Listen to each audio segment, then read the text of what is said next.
Në kabinetin e kryetarit të komunës së Preshevës, me ftesë të kryetarit zotërisht Shqipëri Marifi, ka thirrur sot mbledhjen e saj të rregullt të Këshillit Komunal. Në këtë mbledhje të Këshillit Komunal ishin prezent të gjithë anëtarët e Këshillit Komunal, ku diskutuan dhe miratuan 3 pika të rendit të ditës. Ndër ato më të rëndësishme ishte buxheti i vitit 2017, ku sipas kryetarit Arifi, buxhetin komunal për vitin 2017 e kemi orientuar më së shumti në njerëz të investojmë në resurset njerëzore, jo vetëm në asfalt e pllaka betoni, por ky buxhet është i drejtë për drejtë i qytetarëve për interes të qytetarëve të komunës së Preshevës. Buxheti për vitin 2017 është paraparë dikun 1 miliard e 240 milion dinar, shifër kjo e cila nuk është akoma zyrtare. Kryetari Arifi foli veç e veç për gjitha pozicionet ku ka pasur rritje në bujqësi, ku e kemi rritur në 15 milion për vitin 2017, për bizneset e vogla dhe të mesme 4 milion e 300 mijë dinar, se dhe pozicionet e tjera se në shëndetësi, arsim, kulturë, sport dhe shumë të tjera.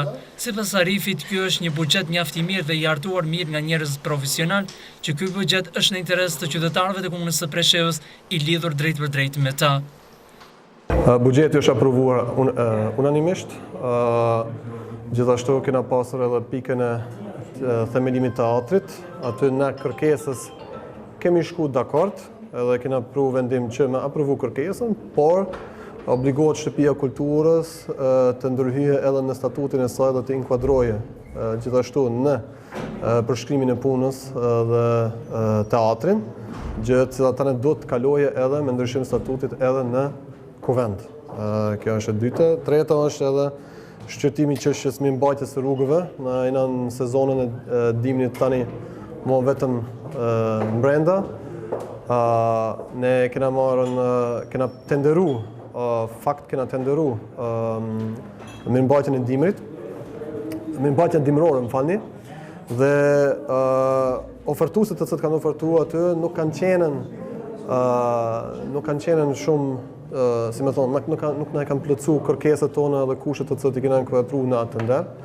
Dhe për këtë arsye ne kena marrë vendim që me anulu tenderin dhe me vendim Këshillit Komunal me ia dorëzu Moravicës me mbajtjen e dimrit, e cila tani me ndërmarrjet të ndryshme në kombinacion duke menaxhuar ajo neve na kryen shërbimin e dimrit. Kjo. Kryetar, sot është aprovuar buxheti, ku jeni orientuar shumë kur është fjala tek buxheti me që është një gjë e rëndësishme, po faleminderit për pyetjen. Në këtë buxhet na jena orientuar më shumë që mjetet të ndahen konkretisht tek qytetarët në forma të ndryshme. Pikë së pari i kena 5 fishuar, 4 gjysmë fishuar buxhetin e bujqësisë, pozicionin e bujqësisë.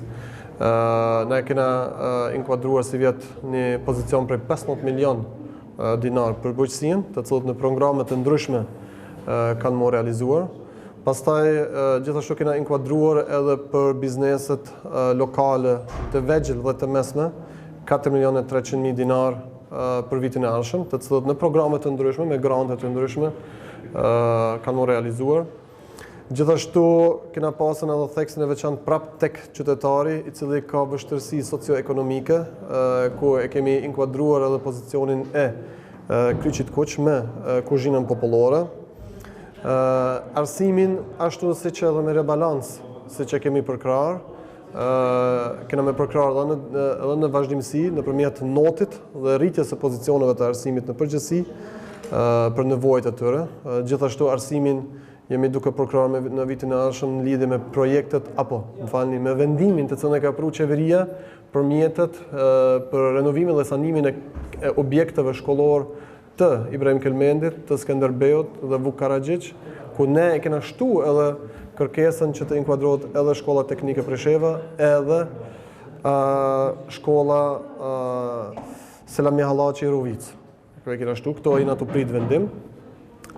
Gjithashtu kena shkuar dhe kena inkuadruar në bashkëpunim me Bashkinë e Tiranës, jena duke përpilu projektin, e kena inkuadruar në buxhet për parkun e qytetit, cili në vitin e ardhshëm ka mos startuar, dhe është prap për qytetarët, domthonë që frekuentojnë. Kena edhe një park të vogël, në territorin tonë, të cilën e kena planifikuar, prapa pet në shërbim të qytetarëve.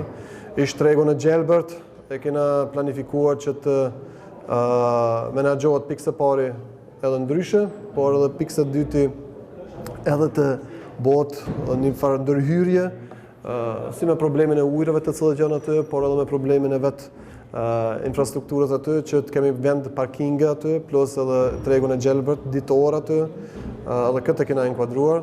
Qenet e Ndacak, gjithashtu e kemi inkuadruar, prapë është në të mirën e nxënësve dhe qytetarëve. Kena, domethënë, azylin për qenet e Ndacak, më falni, kjo është.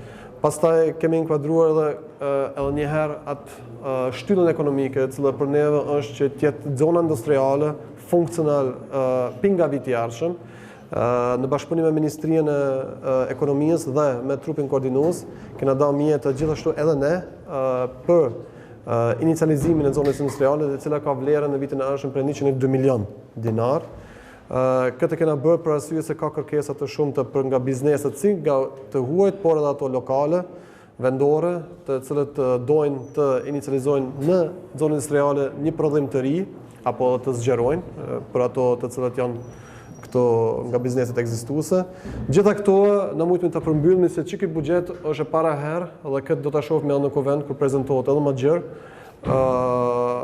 E para herë një buxhet i cili shkon tek qytetar direkt për direkt, nuk shkon në asfalt vetëm, për me mujtën tani disi indirekt me shku tek qytetar.